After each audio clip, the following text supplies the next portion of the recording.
my mask on first, make sure that it stays over your nose and not underneath your chin.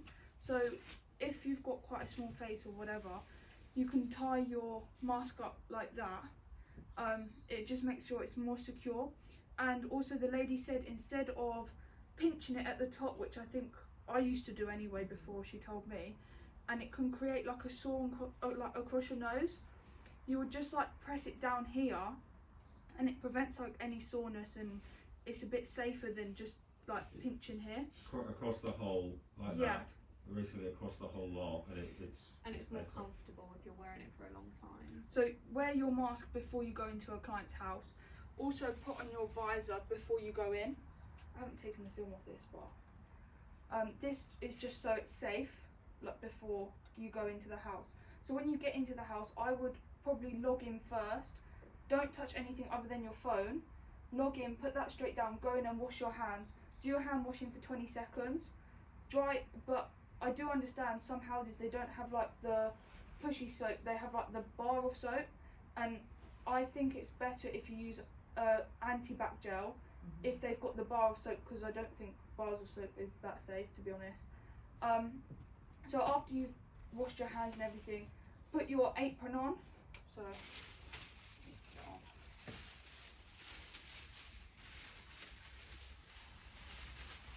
put your apron on.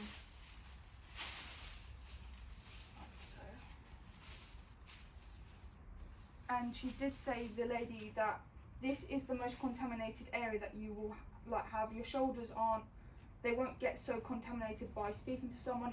The droplets kind of land here. That's why ventilation is so important, because the droplets will drop quicker to prevent the distance of them spreading. Roll up your sleeves. So if you've got long sleeves on, just roll them up, because then at the end of the call you'll be able to wash up to your elbows. You put gloves on, as we do.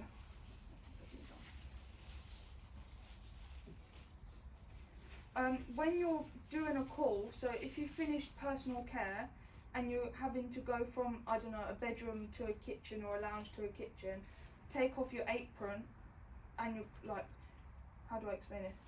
So if you're going to go and make food, you take your apron off, because otherwise you're taking all of, and your gloves, you're taking all of this through to the next area, which is just going to contaminate.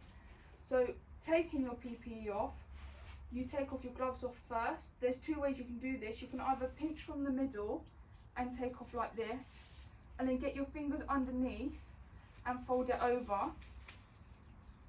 Don't drop it. And then put it in the bin. Go and wash your hands for 20 seconds, otherwise they're just going to, like, if you don't wash them for 20 seconds, you'll have a lot more germs on them than you realise. Then you take off your apron. There's a way to take off your apron to stop whatever the contaminated area is to spread. So first off, you take it from the top, put it from the top, and push it down like this. This protects that area. And then you take it from the back and fold it inwards. Then you dispose of it like that. Then you go and wash your hands again. If you're going to go and make food, I would suggest probably not to wear gloves. I think it's safer if you don't wear gloves. You wash your hands before and after you make the food.